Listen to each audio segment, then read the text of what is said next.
Hello, folks. This is Kenny Bountiful Sunshine, and today I'm here with an extraordinary individual. His name is Genesis Sunfire, formerly known to you maybe as Jericho Sunfire, and he's going to answer some questions with us today regarding his personal success with the endeavors that he's activated in right now. Hi, Jericho. Sorry, Genesis. How you doing, Kenny? Very well. Worse, so don't worry. Much worse. Okay, so can you tell us a little bit about your background, Genesis? My background, I am a inner city kid, born and bred, a city boy, southeast London. Former rugby league professional. Now made it through the ranks of fruitarianism, liquidarianism, and breatharianism. And that's pretty much the background I've nurtured over the years. It's been one thing you said when you introduced us is extraordinary, and I love that because basically I believe I am extraordinary. Hence the name, my name change, because I believe that we're not actually doing anything extra special. I believe we're actually letting go of all the baggage and obstacles and materialism and consumerism to come back to where we started, or to where we are actually supposed to be, which really, in its essence, in my humble opinion, isn't really supposed to be anything special, because I believe that just feeds back into the belief that you have to get to a special place. I believe that we were already in that place before we got into this mess that we fed into, because we bought into what a dysfunctional society is selling. Okay. So what you're saying is that we're already fantastic and extraordinary, and we just need to let go of baggage. And we just need to let go of that, and we just need to stop searching to become this thing that we basically already are. Because I see this, and we're in sunny Glastonbury, and I see this all the time. It's like people are searching for this big euphoric enlightenment, but basically they're already enlightened, and they just need reminding of that. For certain switches to be made and for certain actions to be taken, it just takes reminding, in my opinion. That makes complete sense to me. So could you talk a little bit about what led you into the path away from your kind of previous mainstream existence, where you woke up somewhat? Away from the comfort zone, you mean? Basically, the universe grabbed me by the scruff of the neck and totally gave me a good kicking. Kick my ass. Basically, after I packed in the rugby due to a serious injury, neck injury, it all started from there. It was a gradual shift. I would like to have believed I had a choice in this shift, but really I didn't. It was a shift, and I had the choice either to go with the shift or let the shift leave me behind. Either way, there was going to be a shift, if that makes any sense. And I guess the shift wouldn't have left me behind. It would have stayed with me if I didn't ride with it, but it would have just been an uncomfortable existence, as it is for many people in this society that medicate themselves. They self-medicate, they dumb themselves down just to escape the humdrum of this life, so that was my choice. I either went with it and explored and made progress beyond recognition, basically, into the unknown, or I just stayed in mediocrity and got everything that everybody else got that wasn't listening. So I chose to go into and have a baptism of fire and just go with this shift. I didn't have a clue what this shift was. I didn't know anything about the whole spiritual thing, the New Age thing, or anything. Yeah, so basically, I agreed to make the shift, which basically meant I just realized at that point I accepted this thing coming into my life called awakening, which was basically my inner self, my intuition coming alive, awakening. I had to acknowledge it and accept it, which in my layman's terms meant going with the flow. And that flow was to not eat any more cooked foods. I couldn't stomach it. I couldn't stomach another mouthful. I felt on the verge of a breakdown. I felt, because all of a sudden I was feeling new sensations I'd never felt before. I was feeling the effects of everything I've done, dietary-wise. It was like, okay, we're going to take off the veil now, and you can see exactly what's been going on. And that's what happened. I saw and I felt exactly what's been going on for all those years. I've been eating the standard diet, cooked food diet, and so basically I couldn't stomach another mouthful, and I had the insane drive to go out and get some fruits. Was this just an intuitive thing? Had you read any books or anything like that? Strictly intuitive. I was an inner city kid, travelled around a bit, but inner city kid, born and bred. Nothing to do with gurus, spirituality, nothing. You know, I mean, for inner city kids or inner city folks, most of the time, best part of their lives, spirituality is just a local church, you know, the local regular church down the road. So none of that. So this was just like pure intuition, or in my mind, I just wanted some fruit, so I was going to go get some fruits. And that was it. That was my intuition at that point. It was really simple. So basically I just went out, got some fruits from the local Asian store, one of those, you know, tropical imported fruits and yada yada. Got a bunch of imported fruits, mangoes, dates, you know, grapes, stuff like that. Came back and got stuck into these fruits, something fierce, something like there was no tomorrow. And I had never felt that, because the closest thing to fruits I had before that was like apple pies. You know, that was a healthy option for me. And so yeah, enjoyed it so much. It was like finding the Holy Grail. Enjoyed it so much, I did it again the next day. Same thing. It was like, wow, I've discovered this whole new world here. I'm going to make my first million selling this whole new diet, you know, and I'm going to call it fruitarianism, because I thought I invented it. I thought I was the one that invented the word fruitarian. Wow, that's amazing. Very intuitive, eh? Because I thought, well, there's vegetarian, and they eat like vegetables and stuff, so I'll be eating fruits, so I'll be a fruitarian. And I thought it was me. I thought it was me. I thought, I'll be a millionaire now, this whole new diet. But anyway, so yeah, that went on for like 7 days. And it was like, you know, everything started to release. I was releasing waste. I was feeling lighter, freer. My attitude had totally changed from being bogged down and negative to positive and light. My old aches and pains, my rugby pains, disappeared. But I noticed I was getting smaller. So basically all the inflammation was going. I wasn't retaining so much water because I wasn't so acidic. But then the problem with all of that was that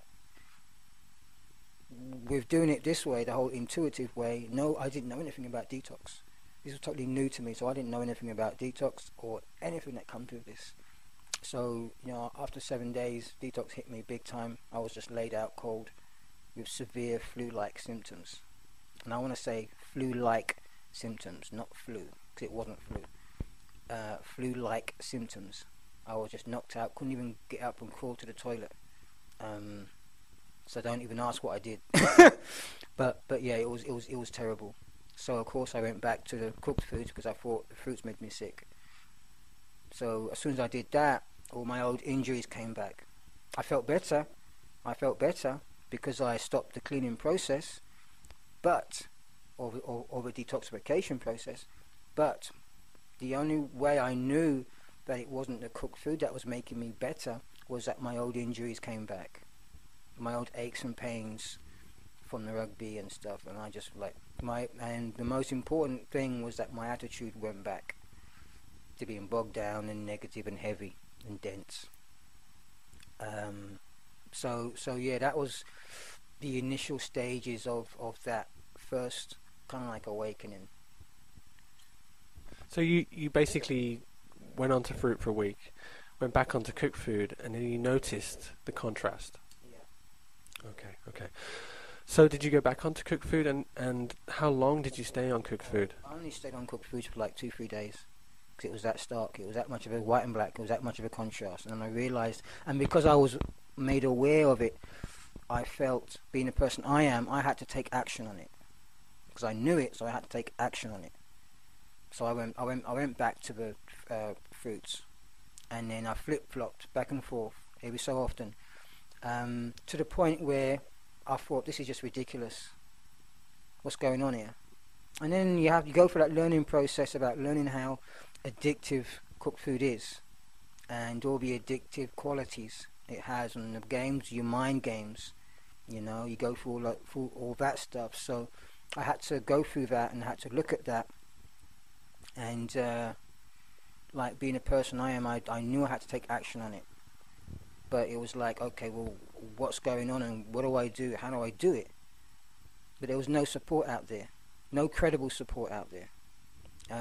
So by the time I got kind of, an old pro at this thing, I got hold of the internet, got hold of some well-known American fruitarian gurus and raw food gurus, emailed them, and they all basically told me to get stuffed.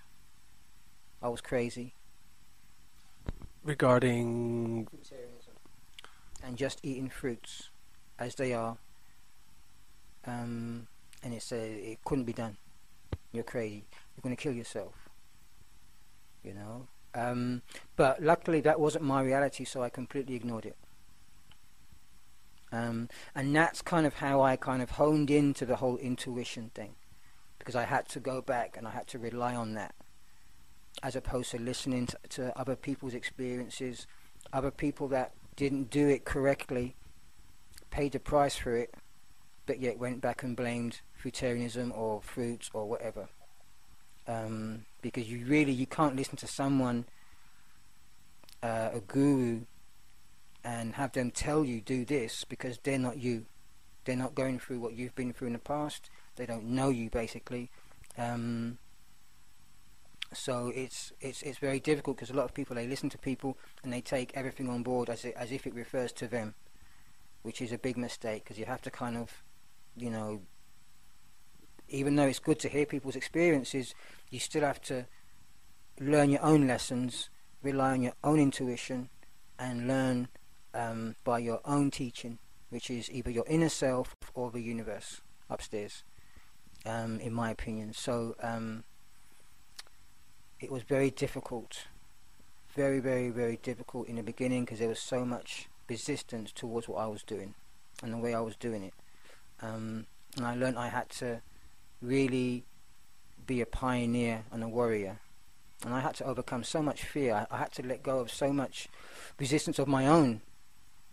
It really built my character, though, and I learned a great deal about myself from it, and how I react to food, and to raw foods, and to different environments, as opposed to sitting back and listening to someone else, or sitting back and doing a lot of research on the computer and reading stuff, being an intellectual. I had to learn by experiencing stuff. So that's kind of how I grew through the ranks of fruitarianism onto liquidarianism. how long exactly was that process from you starting the fruit journey to you moving over to liquids? Oh wow, probably about at the most 10 years, I reckon, between 8 and 10 years.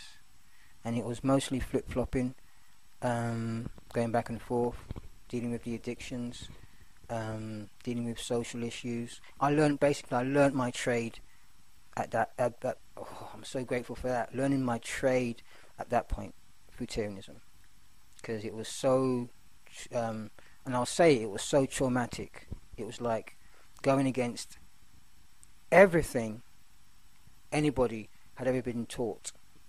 You know, it's like you're going against society itself. You know, when really looking back on it, it wasn't really that bad. It's not really, you know, when you compare it to not eating or drinking at all, being a fruitarian is like, wow, feasting every night, you know. So it's looking back on it, it's quite amusing, and comparing the difficulty, shall we say, or the adjustments you have to make. Fruitarianism now seems like a piece of cake.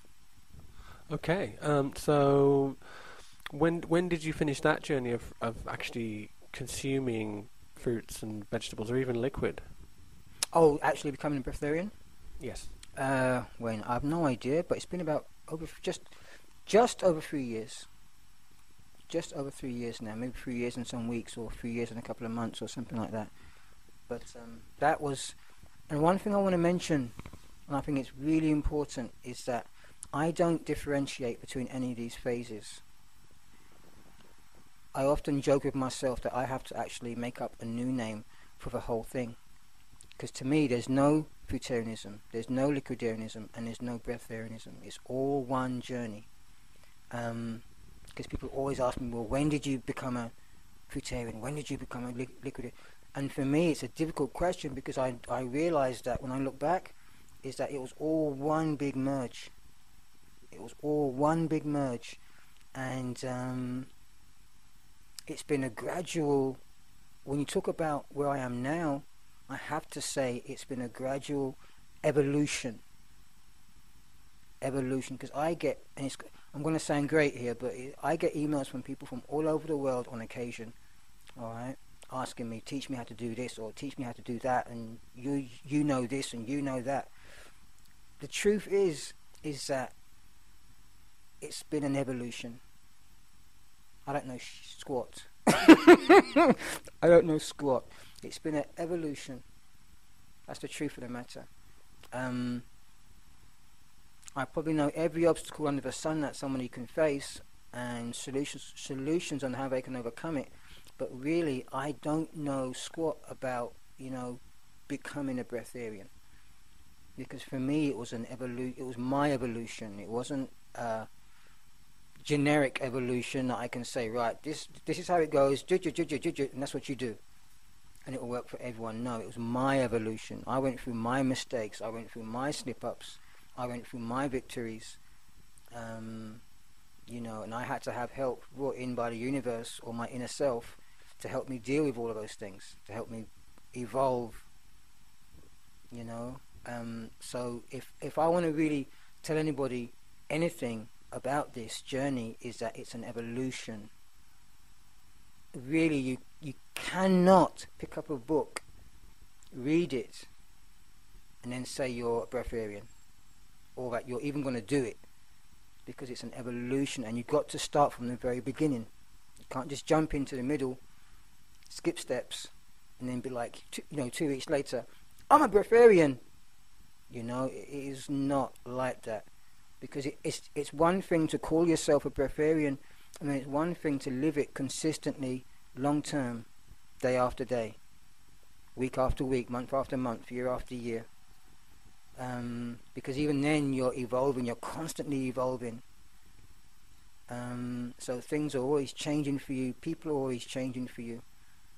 If I go to, for instance, if I travel on an airplane or something, I have to go through my own process, my own detox process, because I have to deal with the actual flying, then I have to deal with the actual getting to a destination, my body figuring out, okay, what can I take from this place, in order to create what I need to create, having come from England, wet, cloudy and grey, obvious, to a place of colour, sunshine, greenery.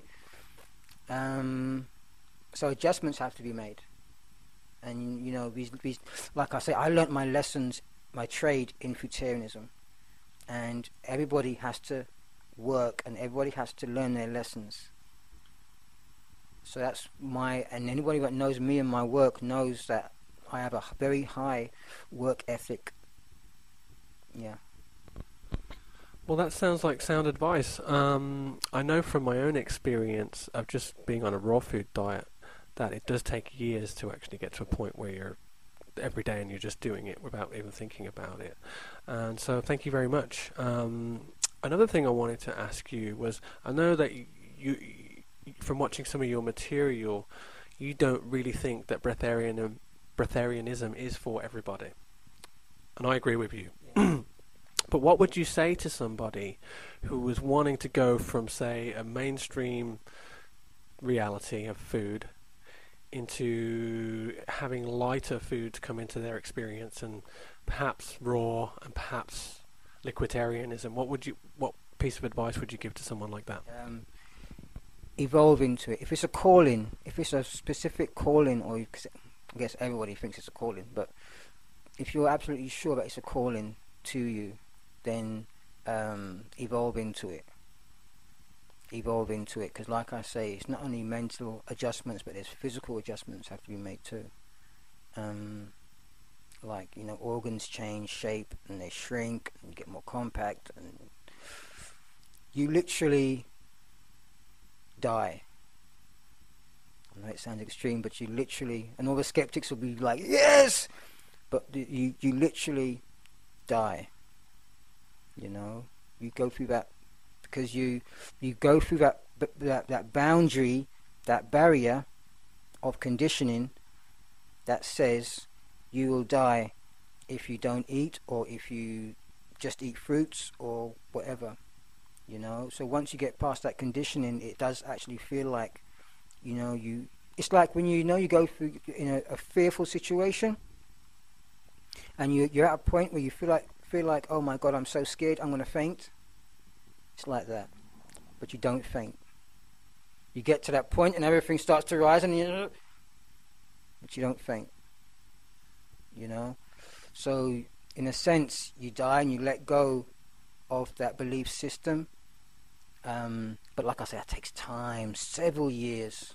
And I always say, like, at least be looking to invest at least 15 years going back and forth, making mistakes, evolving, and allowing yourself to adjust and change. So that's pretty much what I would say to people if they really must do this thing.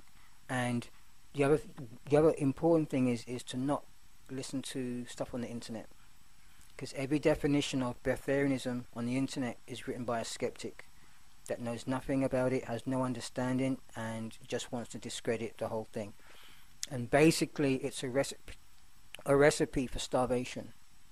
So when they write this stuff, they're actually correct, because they're writing a recipe for starvation, which is not breatharianism. It's not even in the process of getting to breatharianism. Starving yourself has absolutely nothing to do with the process or breatharianism itself. Once you really get an understanding of what it is and what you're doing. So yeah, that's the advice I would give anybody. Okay, so one more question. What actual message are you trying to portray? But beyond all of this stuff of breatharianism and food, what is the actual, if your mission statement or your drive? Where are you going? My actual message is for everyone to buy my books and make me a millionaire. Come to my workshop. No, I'm just joking. My actual message is basically has nothing to do with being a breatharian. I'm going to sound like a cheese ball here, but I've been doing it for so long now that breatharianism just doesn't even concern me. What does concern me is society's, just basically society being based on a lie, a complete lie. And my message is basically trying to make people aware of this, and basically to prepare people to let go of the conditioning, get in shape, in terms of fitness, getting more active, getting more out in nature, and getting people back to this original state that I talk about, a lighter original state. So that's basically what I do in my workshops, what my message is. It's basically getting people back to this original divine state. So yeah, so it really is. It's the whole breatharianism and the whole food is a part of aspects of society that we need to be aware that we need to let go of in order to make process, or in order to be reminded of who we are and where we're from. So thank you. Have you got a website or anything like that? Kind of. Actually, I have got a website. It's under my old name, JerichoSunfire.moonfruit.com. So that's Jericho Sunfire, Jericho, Sunfire, Sunfire. Moonfruit.